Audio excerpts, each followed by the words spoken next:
Mengatasi penderitaan dengan kesabaran dan ketenangan. Penderitaan adalah bagian tak terhindarkan dari kehidupan manusia. Penting untuk memahami bagaimana kesabaran sabar dan ketenangan batin dapat menjadi kunci untuk menghadapi tantangan ini dengan lebih baik. Kesabaran sabar mengajarkan kita untuk tetap teguh dan tidak terjebak dalam emosi negatif saat menghadapi cobaan. Ini bukan hanya tentang menunggu, tetapi juga tentang bertahan dengan bijaksana untuk menemukan solusi yang lebih baik.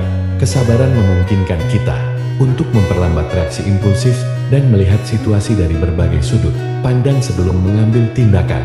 Ketenangan batin membantu kita tetap stabil secara emosional dan mental di tengah gejolak hidup. Ini memungkinkan kita untuk tetap fokus dan membuat keputusan yang tepat dalam situasi sulit.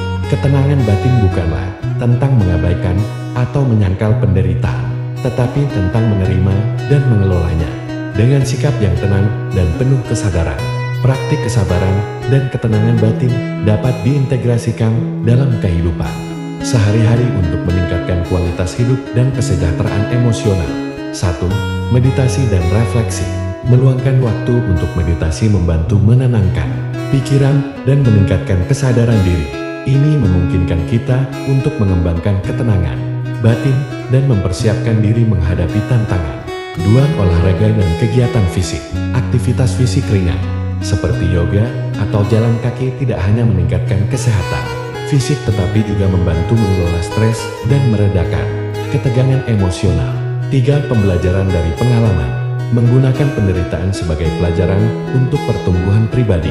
Dengan mengembangkan kesabaran, kita dapat menghadapi setiap rintangan dengan tekad dan kebijaksanaan. 4. Dukungan sosial yang positif.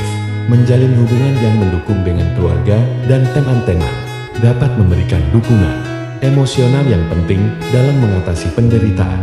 Studi kasus keberhasilan dalam menghadapi penderitaan. Banyak orang yang mengalami penderitaan kronis atau kehilangan yang mendalam telah berhasil mengatasi cobaan tersebut melalui kombinasi kesabaran dan ketenangan batin. Mereka mengembangkan strategi harian yang melibatkan praktik spiritual atau terapi untuk mendukung kesejahteraan emosional mereka. Kesimpulan, dalam menghadapi penderitaan, penting untuk menggabungkan kesabaran dan ketenangan batin sebagai alat utama. Kedua konsep ini memungkinkan kita untuk tidak hanya bertahan dalam masa-masa sulit tetapi juga tumbuh sebagai individu yang lebih kuat secara emosional dan spiritual. Dengan konsistensi dalam praktik kesabaran dan ketenangan batin, kita dapat mengubah penderitaan menjadi batu loncatan untuk transformasi pribadi yang lebih besar. Terima kasih.